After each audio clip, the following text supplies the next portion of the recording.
It's a couple of different fronts. One, it would be they don't believe in immigration law. They don't like enforcement. They don't like removing of individuals.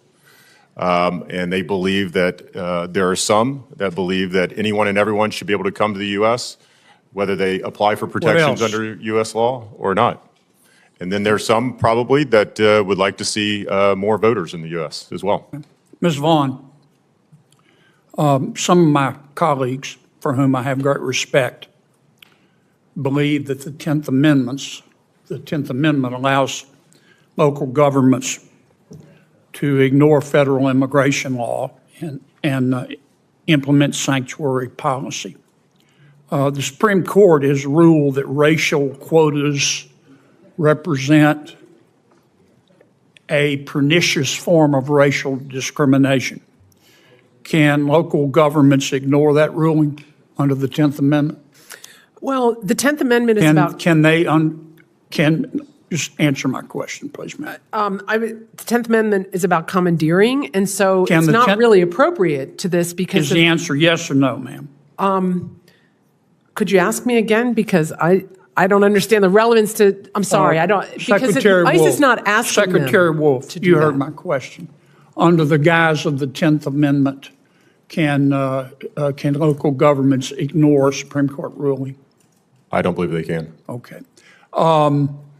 Women have the right to vote in America by statute and by constitutional interpretation. Under the guise of the 10th Amendment, can local governments just ignore that and prohibit women from voting? No. Okay. Mr. Duke, you worked for President Biden and Vice President Harris, didn't you? Yes. And I listened carefully to your testimony today. You expressed, well, you offered the opinion that the One Big Beautiful Bill is terrible in part because it will cause deficits. Is that right? Yes. Isn't it a fact that the profligacy of President Biden caused 9% inflation in America? No. Okay.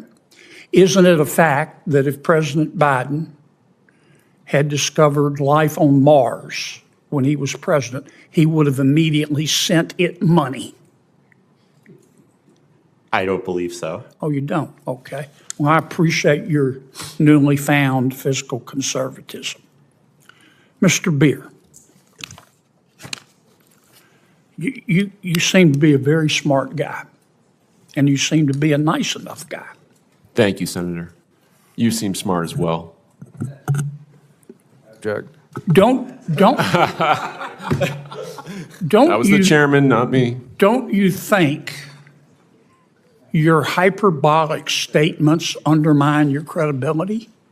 What hyperbolic statement did I make?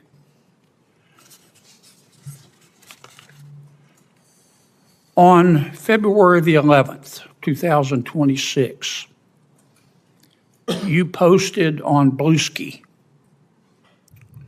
quote, my words, or your words, not mine. The Democrats' video telling service members to ignore illegal orders didn't go far enough. They should have also urged them to refuse unethical orders, whether illegal or not. There are many things deemed legal that are still obviously unethical, and everyone should hold themselves to this higher law, end quote. Did I read that correctly? I believe you did. Do you disagree with it?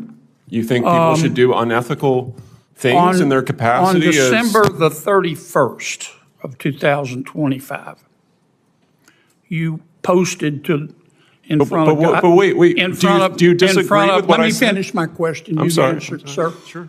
In front of God and country, you said, quote, they, referring to Republicans, think they can troll their way into us accepting ethnic cleansing, end quote. Your words, not mine. Did I read that correctly?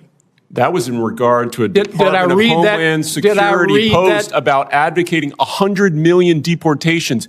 that is what DHS has tweeted from their own account. 100 million deportations hurts, would be ethnic cleansing. You would be removing 1/3 of the country. So yes, there are people within the Department of Homeland Security. And you don't think this is hyperbolic? Give me 30 more seconds. I think advocating 100 million deportations is I'm having fun here, ethnic Mr. Chairman. cleansing. On February 5th, you quoted you said the following on Bluesky. Your time's up. These are all good, but there's no enforcement mechanism. I'm sorry. Let me try a better one.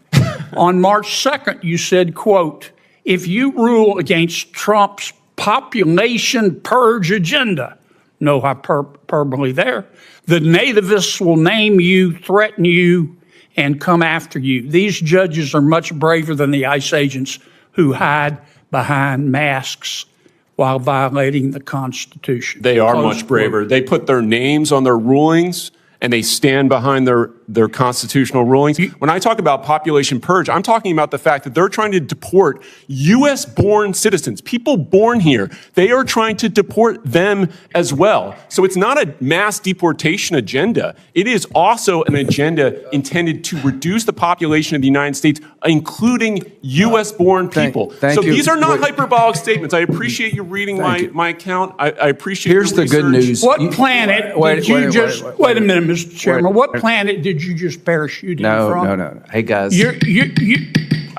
You trigger my gag reflex, Mr. Beer. So we got a process here, and it's good to know you don't have an agenda.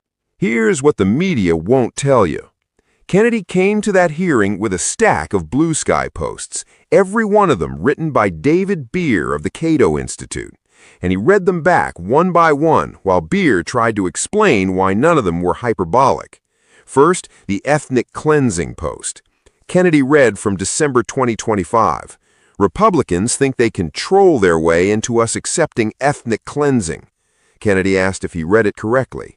Beer said yes, then explained it was in response to a DHS social media post about 100 million deportations. Kennedy fired back instantly. And you don't think that's hyperbolic? Truth hurts, doesn't it? Truth can gut you like a fish. Second, the military orders post. Kennedy read from February 11th, 2026. The Democrats' video telling service members to ignore illegal orders didn't go far enough. They should also urge them to refuse unethical orders, whether illegal or not. Everyone should hold themselves to this higher law. Kennedy asked if he read it correctly. Beer confirmed it and asked Kennedy if he thought people should do unethical things. Kennedy moved straight to the next post. Third, the population purge post. Kennedy read from March 2nd, 2026. If you rule against Trump's population purge agenda, the nativists will name you, threaten you, and come after you. These judges are much braver than the ICE agents who hide behind masks while violating the Constitution.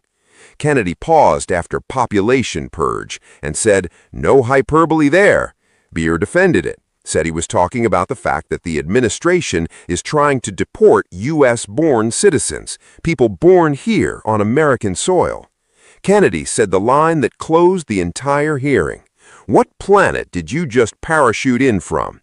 Then delivered the final word that will follow David Beer for the rest of his career. You trigger my gag reflex. Earlier in the hearing, Kennedy